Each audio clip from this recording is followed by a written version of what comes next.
ہیں تبلیغی آئے ہیں تبلیغی آئے ہیں تبلیغی آئے ہیں تبلیغی آئے. السلام علیکم ورحمۃ اللہ وبرکاتہ. بسم اللہ الرحمن الرحیم. میرے بھائیوں اور بزرگوں، اللہ تبارک و تعالیٰ کا بہت بڑا احسان و کرم ہوا کہ اللہ پاک نے ہم لوگوں کو انسان بنایا، اور اللہ پاک کا اور بھی زیادہ کرم یہ ہوا کہ اللہ پاک نے ہم لوگوں کو ایمان والا بنایا. میرے بھائیوں اور بزرگوں اور بہنوں، ایمان والا بہت ہی قیمتی ہیں. بولتے ہیں کہ 7ویں آسمان اور 7ویں زمین سے زیادہ قیمتی ایک ایمان والا بھائی ہے. اس لیے آج اس ایمان والا اپنے مرتبے کو بھول چکا ہے. آج وہ صرف نام کا ہے، وہ مسلمان، اب کام کا نہیں رہا. تو میرے بھائیوں اور بزرگوں، اسی فکر کو لے کر ہم جا رہے ہیں سکون دل سے تعلیم کرنے کے لیے. کتاب کا نام ہے سکون دل. اس کتاب سے ہم جا رہے ہیں تعلیم کرنے کے لیے. بولتے جہاں پر ذکر حبیب ہوتا ہے وہاں پر خدا بھی قریب ہوتا ہے. جہاں پر ذکر حبیب ہوتا ہے وہاں پر خدا بھی قریب ہوتا ہے. دین کے باتیں سننے والا بھی بہت ہی خوش نصیب ہوتا ہے. بسم اللہ الرحمن الرحیم. لفظ اللہ سکھانے پر اجر.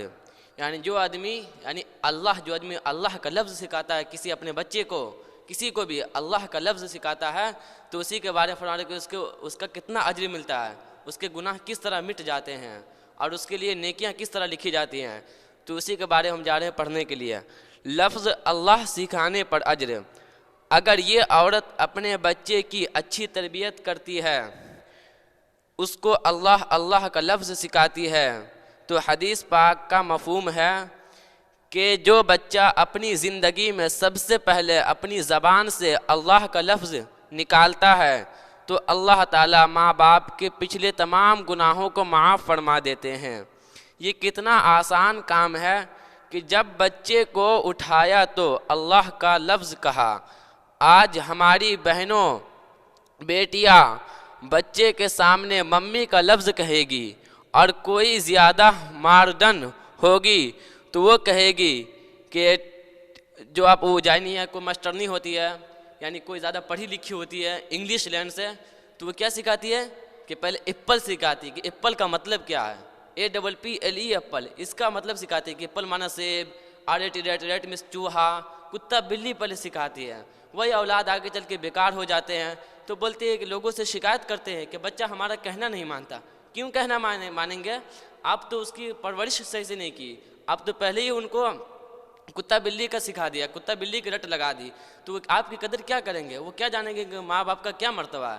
میرے بھائیوں، اسی لیے اپنے بچوں کو بچے ہی سے اس کو طور و طریقہ سکھائے.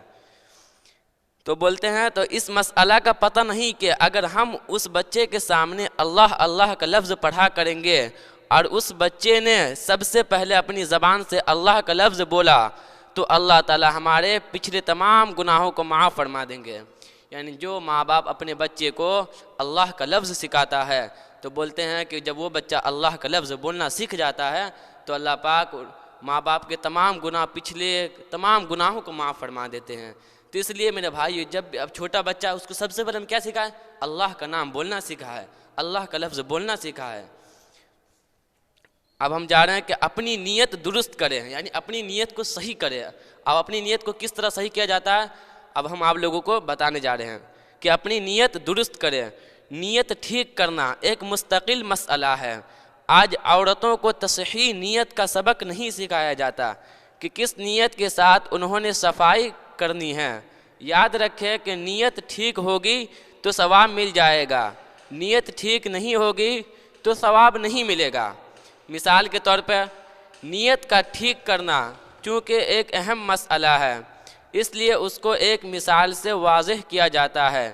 علماء نے لکھا ہے کہ اگر کوئی آدمی گھر بنائے اور کمرے کے اندر کھڑکی لگوائے، روشن دان بنوائے، مگر نیت یہ ہو کہ مجھے اس میں سے ہوا آئے گی اور روشنی آئے گی، اس آدمی کو ہوا اور روشنی تو ملے گی مگر ثواب بالکل نہیں ملے گا. اس لیے کہ جب اس نے نیت ہی ہوا اور روشنی کی تو وہ چیز اس کو مل گئی مگر ایک دوسرا آدمی اپنا کمرہ بنواتا ہے، اس میں کھڑکی یا روشن دان لگواتا ہے اور نیت یہ کرتا ہے کہ مجھے اس میں سے اذان کی آواز کمرے میں سنائی دیا کرے گی، تو علماء نے لکھا ہے کہ اس کو اس پر اجر و ثواب بھی ملے گا، ہوا اور روشنی تو اس کو مفت میں مل جائے گی۔ یعنی جو آدمی ہے نا، کوئی آدمی کھڑکی بناتا ہے اپنے گھر، یعنی گھر بناتا ہے تو اس میں کھڑکی دیتا ہے اور روشن دان لگواتا ہے، تو یعنی جو بھی آدمی یہ نیت کر لیتا ہے کہ ہم کھڑکی بنائیں گے، روشن دان لگوائیں گے، تو کھڑکی میں سے ہمیں کیا اذان کی آواز آئے گی، تو بولتے ہیں کہ اس کے لیے اجر و ثواب بھی لکھا جاتا ہے۔ اور جو آدمی کھڑکی بنا لیتا ہے کہ اس سے ہوا اور روشنی آئے گی، تو اس کو میرے بھائیو اجر و ثواب نہیں ملے گا۔ اس لیے کہ میرے بھائیو دین بہت ہی آسان ہے نا۔ کوئی آدمی کھانا کھا رہا ہے تو کوئی آدمی یہ نیت کر لے کہ ہم کھانا کھائیں گے اور اس سے ہماری صحت بنے گی تو ہم اللہ کے راستے میں جہاد کریں گے، تو اس پر بھی اجر و ثواب لکھا جاتا ہے۔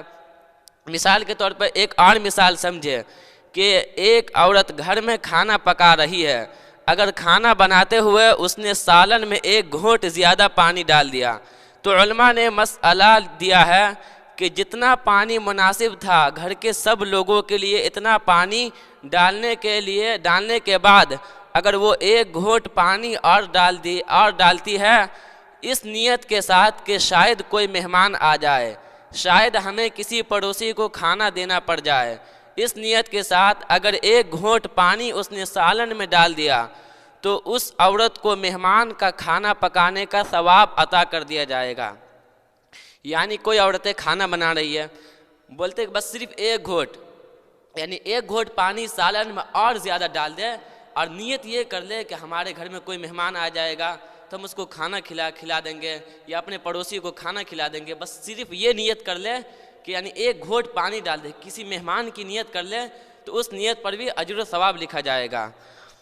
اب بتاؤ کون سی عورت ہے جو یہ ثواب نہیں لے سکتی؟ سب لے سکتی ہیں، مگر دین کا علم نہ ہونے کی وجہ سے ان ثوابوں سے محروم رہ جاتی ہیں۔